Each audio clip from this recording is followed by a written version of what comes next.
அனைவருக்கும் வணக்கம். இது உங்கள் கரூர் கிளாசிக் கிச்சன். இந்த வாரம் கிறிஸ்மஸ் வேறு வருதுங்க. நான் லாஸ்ட் வீக் என் பொண்ணு பர்த்டேக்காக ஒரு fruits cake dry nuts and fruits போட்டு கேக் ஒன்று செஞ்சுருந்தேன்.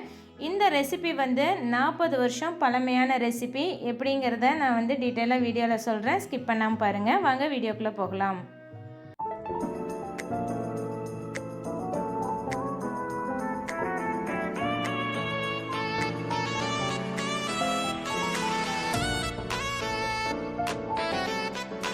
ரொம்ப சிம்பிளாக இந்த கேக் செய்கிறதுக்கு தேவையான பொருட்கள்லாம் ஃபஸ்ட்டு எடுத்து வச்சுக்கலாம். மைதா, சர்க்கரை பொடி பண்ண தேவையில்லைங்க, அப்படியே முழு சர்க்கரையாகவே எடுத்துக்கலாம்.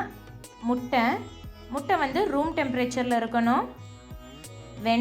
வெண்ணெயும் அதே மாதிரி ரூம் டெம்பரேச்சரில் இருக்கணும். எதுவுமே ஃப்ரிட்ஜில் இருந்து எடுத்து வச்சதாக இருக்கக்கூடாது. கொஞ்சமாக baking powder, rose essence. Vanilla essence எப்பவும் யூஸ் பண்ணுவோம், நான் இன்றைக்கி ரோஸ் எசன்ஸ் யூஸ் பண்ணுறேன். தேவைக்கேற்ப ஃபுட் கலர் இருந்தால் நீங்கள் ஆட் பண்ணலாம், இல்லைன்னா ப்ளெயினாக ஒயிட் கலர் கேக்கும் நீங்கள் செஞ்சுக்கலாம். பொடியாக நறுக்கி வச்ச முந்திரி 100 கிராம், பொடியாக நறுக்கி வச்ச திராட்சை 25 கிராம், பேரிச்சம்பழம் 75 கிராம், ரெண்டும் சேர்த்து 100 கிராம் வர அளவுக்கு கட் பண்ணி எடுத்து வச்சுக்கலாம். இது கூட நீங்கள் பாதாம், பிஸ்தா, அந்த மாதிரி வேறு ஏதாவது நட்ஸ் கூட நீங்கள் வால்நட் எல்லாமே நீங்கள் ஆட் பண்ணிக்கலாம். ரொம்பவே சிம்பிளான இந்த கேக் செய்கிறதுக்கு வேறு எந்த யுட்டென்சில்ஸுமே தேவையில்லைங்க. ஃபஸ்ட்டு ஒரு மிக்சிங் பவுலில் முட்டை எல்லாமே உடச்சி ஊற்றிக்கலாம். நான் ஏற்கனவே சொன்ன மாதிரி முட்டை ரூம் டெம்பரேச்சரில் தான் இருக்கணும். ஃப்ரிட்ஜில் இருந்து நீங்கள் முட்டை எடுத்து செய்யும் போது நல்லா அந்த ஃப்ராத்தி கன்சிஸ்டன்சி வராது. அதனால் ரூம் டெம்பரேச்சரில் இருக்க முட்டை எடுத்துக்கோங்க. இன்றைக்கி நான் 6 முட்டை அளவுக்கு எடுத்து உடச்சி ஊற்றிக்கிட்டேன். நான் இன்றைக்கி எலக்ட்ரிக் பிளெண்டர் வச்சு தான் பீட் பண்ணுறேன். நீங்கள் ஹேண்ட் பிளெண்டர் வச்சு கூட இதை பீட் பண்ணி வச்சுக்கலாம். நமக்கு அவன் தேவையில்லை, எந்த ஒரு பேக்கிங் டூல்ஸும் தேவையில்லை. இன்றைக்கி கையிலையே கலந்து நம்ம செஞ்சுக்கலாம். இந்த மாதிரி ஹேண்ட் பிளெண்டர் இருந்ததுன்னா நீங்கள் ஹேண்ட் பிளெண்டர்லேயும் முட்டையை அடிச்சுக்கலாம். இல்லைன்னா முட்டையை ஒரு ஃபோர்க் வச்சே நல்லா விஸ்க் பண்ணி எந்த அளவுக்கு எல்லாம் ஒன்றா கலந்து வர வரைக்கும் இது பண்ண முடியுமோ அந்த அளவுக்கு நீங்கள் கலந்து எடுத்திங்கன்னா போதும். நான் ஹேண்ட் பிளெண்டர் இருக்கிறதுனால இந்த மாதிரி நுர தொழும்ப அடித்து வச்சுருக்கேன். வேற ஒரு பவுலில் 150 கிராம் அளவுக்கு சர்க்கரை எடுத்து அது கூட 200 கிராம் அளவுக்கு வெண்ணெய் சேர்த்திக்கோங்க. இந்த வெண்ணெய் நான் முதல்ல சொன்ன மாதிரி ரூம் டெம்பரேச்சரில் இருக்கணும். மோர்லாம் இல்லாமல் அலசி எடுத்துக்கோங்க. வீட்டில் இருந்து எடுக்கிற வெண்ணெயாக இருந்தால், கடையில் வாங்குகிற வெண்ணெயாக இருந்தால் அன்சால்டட் பட்டர் வாங்கிக்கோங்க. இந்த மாதிரி நல்லா கையிலேயே சர்க்கரை கூட வெண்ணெய் கரைஞ்சி நல்லா ரொம்ப வரணும். அந்த அளவுக்கு நீங்கள் அடித்து எடுத்துக்கணும். கையில் மிக்ஸ் பண்ணும்போது நம்ம கை சூட்டுக்கு, உடம்போட சூட்டுக்கு வெண்ணெய் உருகி நல்லா இலகுவாக வருங்க. அந்த சர்க்கரை கூட கலந்து சர்க்கரை 1-2மா கரைஞ்சி தான் வரும். முழு சர்க்கரையும் நம்ம வெண்ணெயில் கரைக்கும் போது கரைஞ்சி வராது. சர்க்கரை ஏன்னா நம்ம பவுட்ரு பண்ணி எடுக்கல, கிரானியூல்ஸாக தான் எடுத்திருக்கோம். இந்த மாதிரி நல்லா நீங்கள் கையில் தேய்ச்சி கலந்து எடுக்கும்போது வெண்ணெயோட பதம் உங்களுக்கு மாறுறது தெரியும். கிட்டத்தட்ட ஒரு 10 நிமிஷமாவது நம்ம பிசைஞ்சோம்னா தான் வெண்ணெய் நல்லா மெல்ட் ஆகி சர்க்கரை கூட கலந்து வரும். இந்த கன்சிஸ்டன்சி பார்த்திங்கன்னா கலர் பேல் ஆக ஆரம்பிக்கும். வெண்ணெய் இப்போ நல்லா மஞ்சள் கலரில் இருந்த வெண்ணெய் சர்க்கரை கூட கலந்து பேல் எல்லோ ஆகுது.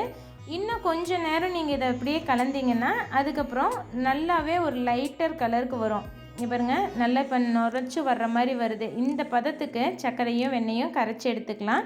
முட்டை நீங்கள் பீட் பண்ண முடியலன்னா கூட இந்த ஸ்டேஜில் ஒவ்வொரு முட்டையாக உடச்சி ஊற்றி கையிலேயே அடித்து விட்டு கலந்துக்கலாம். நான் முட்டையை முதலே தனியாக கலந்து வச்சிட்டேன். இப்போ மைதா மாவு 200 கிராம் கூட 1 டீஸ்பூன் அளவுக்கு பேக்கிங் பவுடர் சேர்த்து நல்லா சலிச்சு எடுத்துக்கோங்க. நம்ம முட்டையை அடித்து ரெடி பண்ணி வச்சிட்டோம். வெண்ணெயும் சர்க்கரையும் கலந்து வச்சிட்டோம். மைதா மாவையும் பேக்கிங் பவுடரையும் சலிச்சு எடுத்து வச்சாச்சுங்க. இப்போ எல்லா இன்க்ரீடியன்ட்ஸ் எல்லாமே தனித்தனியாக ரெடி பண்ணி வச்சாச்சு. இப்போ எல்லாம் கம்பைன் பண்ணணும். மைதா, முட்டை, வெண்ணெய், சர்க்கரை எல்லாம் ரெடியாக இருக்குது. வெண்ணெய் சர்க்கரை கூட 1 டீஸ்பூன் அளவுக்கு ரோஸ் எசன்ஸ் ஆட் பண்ணிக்கோங்க. ரோஸ் எசன்ஸ் ஆட் பண்ணால் அதோட வாசம் கொஞ்சம் டிஃப்ரெண்ட்டாக இருக்கும். எப்போவுமே யூஸ்வலாக வெனிலா எசன்ஸ் தான் ஆட் பண்ணுவோம். நீங்கள் வெனிலா எசன்ஸ் இருந்ததுன்னா வெனிலா எசன்ஸ் ஆட் பண்ணிக்கலாம். ரோஸ் எசன்ஸ் இல்லைனாலும் ஏதோ ஒரு இது அந்த முட்டையோட நீச்ச வாசம் போகிறதுக்காக தான் இந்த எசன்ஸ் ஆட் பண்ணுறது. எசன்ஸ் ஆட் பண்ணதுக்கப்புறமா நம்ம சலிச்சு வச்சுருக்க மைதா மாவில் பாதி குவான்டிட்டி மட்டும் ஃபஸ்ட்டு போட்டு இந்த சர்க்கரை வெண்ணெய் கலவை கூட நல்லா கையிலேயே கலந்து எடுத்துக்கோங்க. நீங்கள் கரண்டியெல்லாம் எதுவும் வச்சு கலக்க தேவையில்லை. நீங்கள் கையில் கலக்க அந்த கை சூட்டுக்கே மறுபடியும் மீதி இருக்க சர்க்கரையும் நமக்கு கரைஞ்சி வந்துடும். மீதி இருக்கிற மைதா மாவையும் போட்டு நல்லா கட்டி இல்லாமல் கரைச்சிக்கோங்க. இந்த ரெசிபி நான் ஏற்கனவே சொன்ன மாதிரி 40 வருஷத்துக்கு முன்னாடி எங்கள் அம்மா யூஸ்வலாக இப்படி தான் எங்களுக்கெல்லாம் கேக் செஞ்சு கொடுப்பாங்க. அப்போல்லாம் அவன்லாம் இல்லைங்க. அப்போ வீட்டில் இருக்க ஒரு அலுமினியமில் இட்லி பானை மாதிரி ஒரு அவன் இருக்கும். அதை வச்சு தான் கேக் செய்வாங்க. நல்லா சர்க்கரையோட மைதா மாவு கலந்து வந்ததுக்கப்புறமா முட்டை அடித்து வச்சுருக்கோங்கள அதை உள்ளே சேர்த்தி கொஞ்சம் கொஞ்சமாக சேர்த்தி நல்லா கரைச்சிக்கணும். நம்ம கையில் வச்சு கரைக்கும் போது நமக்கு பதம் நல்லா தெரியும். நல்லா சர்க்கரை கரைஞ்சி வர்றது உங்களுக்கு நல்லா ஃபீல் பண்ண முடியுங்க. இந்த மாதிரி கட்டி எதுவும் இல்லாமல் நல்லா கரைச்சிக்கலாம். மீதி இருக்கிற முட்டையும் இதே மாதிரி கொஞ்சம் கொஞ்சமாக பேட்சாக 2-3 தடவை ஆட் பண்ணி நல்லா கரைச்சி மாவு நம்மளோட கேக் பேட்டர் கன்சிஸ்டன்சி சீக்கிரமே வந்துடும். கட்டியே விழுகாது. இந்த மாதிரி நம்ம கலக்கும்போது வீட்டில் நீங்கள் ஸ்பேச்சுலா இல்லை, எலக்ட்ரிக் பிளெண்டர் இல்லை, அவன் இல்லைன்னாலுமே ஈஸியான முறையில் கேக் செய்ய முடியும். எங்கள் அம்மாலாம் இந்த மாதிரி தான் கேக் எங்களுக்கு செஞ்சு கொடுப்பாங்க. இந்த மாதிரி மீதி இருக்கிற முட்டை கடைசி பேட்ச் முட்டையும் இப்போ நுரை தான் அதிகமாக இருக்குது. இதையும் ஆட் பண்ணி நம்ம நல்லா கலந்து எடுத்துக்கிட்டோம்னா நம்மளோட கேக் பேட்டர் ஆல்மோஸ்ட் கம்ப்ளீட் ஆகிடுச்சுங்க. அந்த காலத்துலலாம் ஒரு அலுமினியம் அவன், நான் முதல்ல சொன்ன மாதிரி இட்லி பானை மாதிரி இருக்கும். அதில் ஒரு தட்டு இருக்கும். அதில் கீழே அடுப்பு மேலே மணல் போட்டு வச்சுட்டு அந்த இட்லி பானையை மேலே வச்சு அதுக்கு உள்ளே ஒரு தட்டு கொடுத்துருப்பாங்க. அதுக்கு மேலே நம்ம கேக் ட்ரேயில் யூஸ்வலாக நம்ம இப்போ கேக் பேக் பண்ணுற ட்ரே இருக்கும் இல்லைங்க, அந்த மாதிரி ட்ரேயில் ஊற்றி உள்ளே வச்சு மூடி வச்சு வேக வைப்பாங்க அடுப்பில் வச்சு. இப்போ பேட்டர் கூடவே நம்ம கட் பண்ணி வச்சுருக்க ட்ரை ஃப்ரூட்ஸ் அண்ட் நட்ஸ் எல்லாமே ஆட் பண்ணிக்கலாம். இதையும் உள்ளே சேர்த்து நல்லா மிக்ஸ் பண்ணிக்கோங்க. நான் இன்றைக்கி அளவு கொடுத்துருக்கிறது அதிகமாக தான் இருக்கும். நம்ம யூஸ்வலாக இந்த ப்ளம் கேக்கில் சாப்பிட்ற மாதிரி இதில் நட்ஸ் அண்ட் ஃப்ரூட்ஸ் அதிகமாக இருக்கிறதுனால டேஸ்ட் ரொம்பவே நல்லா இருக்கும். இது ஆரஞ்சு ஜூஸில் ஊற வைக்காமல் அப்படியே சேர்த்துறோம். அந்த வேகும்போது எல்லாமே நல்லா வெந்து கரைஞ்சி வந்துடுங்க. ரொம்பவே டேஸ்ட் நல்லாயிருக்கும் சாப்பிடும்போது. இருக்கிறத 2 பார்ட்டாக டிவைட் பண்ணிக்கிறேன். பேட்டரை 2 பார்ட்டாக டிவைட் பண்ணிவிட்டு நான் இப்போ ஃபுட் கலர் ஆட் பண்ணிக்க போகிறேன். உங்களுக்கு கலர் வேண்டாம்னு நினச்சிங்கன்னா இந்த ஸ்டேஜோட பேட்டர் கம்ப்ளீட் ஆகிடும். நீங்கள் பேக் பண்ணுறதுக்கு ட்ரேயில் ஊற்றி பேக் பண்ண வச்சிடலாம். நான் 2 பார்ட்டாக பிரித்து ஒன்று பிங்க் கலர் ஆட் பண்ணுறேன். 4 ட்ராப் ஃபுட் கலர் ஆட் பண்ணிக்கிறேன். இன்னொன்றுக்கு ப்ளூ கலர் 4 ட்ராப் ஆட் பண்ணி இப்போ நான் இதை ஒரு குழிக்கரண்டி வச்சு கலந்து எடுத்துக்கிறேன். இந்த சமயத்தில் குழிக்கரண்டி வச்சு கலக்கும் போது என்ன ஆகும்னா நமக்கு கப் கேக் மோல்டில் ஊற்றுறதுக்கு ஒரு குழிக்கரண்டி அளவுக்கு மாவு ஊற்றுறதுக்கு கரெக்டாக இருக்கும். இப்போ கேக் ட்ரே ரெடி பண்ணிக்கலாம். வெண்ணெய் நல்லா தடவிக்கோங்க. வெண்ணெய் எல்லா பக்கமும் ஈவனாக தடவி விட்டுட்டு அதுக்கு மேலே மைதா மாவு தூவி டஸ்ட் பண்ணி எடுத்துக்கலாம். நீங்கள் தேவைப்பட்டால் ஒரு பார்ச்மெண்ட் பேப்பர் அடியில் லைனிங்க்கு கொடுத்துக்கலாங்க. நான் இன்றைக்கி பேப்பர் எதுவும் கொடுக்கல. ஜஸ்ட் வெண்ணெய் தடவிட்டு நான் மைதா மாவு போட்டு டஸ்ட் பண்ணி மட்டும் எடுத்துக்க போகிறேன்.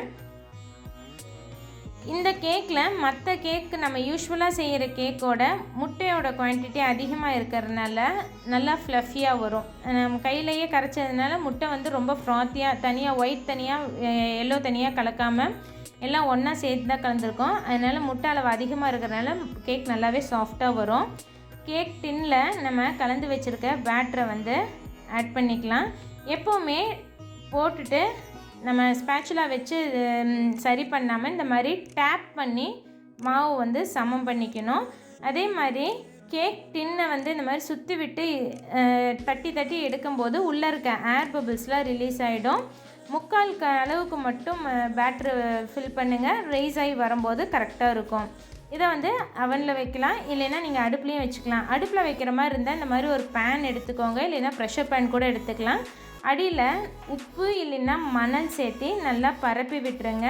ஒரு லேயர் ஃபுல்லாக அது இருக்க மாதிரி அந்த உப்போட மணலோட சூட்டுக்கு கேக் வரணும். அதுக்கு மேலே இந்த மாதிரி ஒரு ஸ்டாண்டு ஒன்று வச்சுட்டு நீங்கள் வச்சுருக்க கேக் ட்ரேவை உள்ளே வச்சுட்டு மூடி வச்சு 20லேருந்து 40 நிமிஷம், அது நான் மீடியம் ஃப்ளேமில் வச்சுக்கோங்க. 20 நிமிஷத்தில் கண்டிப்பாக இது வெந்து வராதுங்க. எப்படியும் குறைஞ்சது 45 நிமிஷமாவது ஆகும்.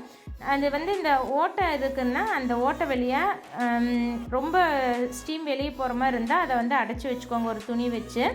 நான் இப்போ இன்னொரு பேட்டர் வந்து கலந்து எடுத்துக்கிறேன். இதுக்கு வந்து நான் ப்ளூ கலர் கொடுத்துருக்கேன். இது எல்லாமே கப் கேக் மோல்டில் நான் விட போகிறேன். இந்த மாதிரி கப் கேக் மோல்டில் கப் கேக் லைனர் வச்சுக்கலாம். சப்போஸ் உங்கள் வீட்டில் கப் கேக் மோல்டு இல்லைன்னா சின்ன சின்ன கட்டோரிஸ் இருந்ததுன்னா அதில் வெண்ணெய் தடவிட்டு அதுக்கும் கொஞ்சமாக மைதா மாவு டஸ்ட் பண்ணிவிட்டு நீங்கள் அதில் போர் பண்ணி கூட ஒரு ட்ரேயில் வச்சு ஒரு தட்டில் வச்சு அப்படியே அடுப்பில் வச்சு வேக வைக்கிற மாதிரி இருந்தால் ப்ரெஷர் பேனுக்குள்ளே அந்த தட்டை உள்ளே வச்சு அப்படியே க்ளோஸ் பண்ணி லிட்டு க்ளோஸ் பண்ணி வச்சு வேக வச்சு எடுத்துக்கலாம். நான் இன்றைக்கி ஓடிஜியில் வைக்கிறேன், அதனால் ஃபுல்லாக கப் கேக் லைனரில் விட்டு ஃபில் பண்ணிக்கிறேன். கரண்டியில் விடும்போது ஈவனாக எல்லா பக்கமும் விட முடியும். இந்த மாதிரி சிலிக்கான் மோல்டு இருந்ததுன்னா நீங்கள் அதுலேயும் கூட மாவு விட்டு ரெடி பண்ணி வச்சுக்கலாம். எப்போவுமே கப் கேக் லைனர் ஹாஃப் மட்டும் ஃபில் பண்ணுங்கள், அது வந்து ரைஸ் ஆகி வரும்போது கரெக்டாக இருக்கும். இப்போ எல்லாமே நம்ம ப்ராப்பராக எல்லாத்துலேயும் ஃபில் பண்ணி எடுத்து வச்சுருக்கோம். இப்போ அவனை வந்து ஒரு 10 மினிட்ஸ் 180 டிகிரியில் ப்ரீ ஹீட் பண்ணி வச்சுருக்கேன் பேக் மோடில். உங்கள் வீட்டில் ஓடிஜி இருந்ததுன்னா நீங்கள் ஓடிஜியில் இதே மெத்தடில் வச்சிங்கன்னா ஈஸியாக நம்ம சீக்கிரம் செஞ்சு முடிச்சிட முடியுங்க. இப்போ இதெல்லாமே நம்ம பேக் பண்ணிக்கலாம். ஃபஸ்ட்டு நான் கேக் எடுத்து வச்சு பேக் பண்ணி எடுத்துட்டேன். இது வந்து 180 டிகிரி ஃபாரன்ஹீட்டில்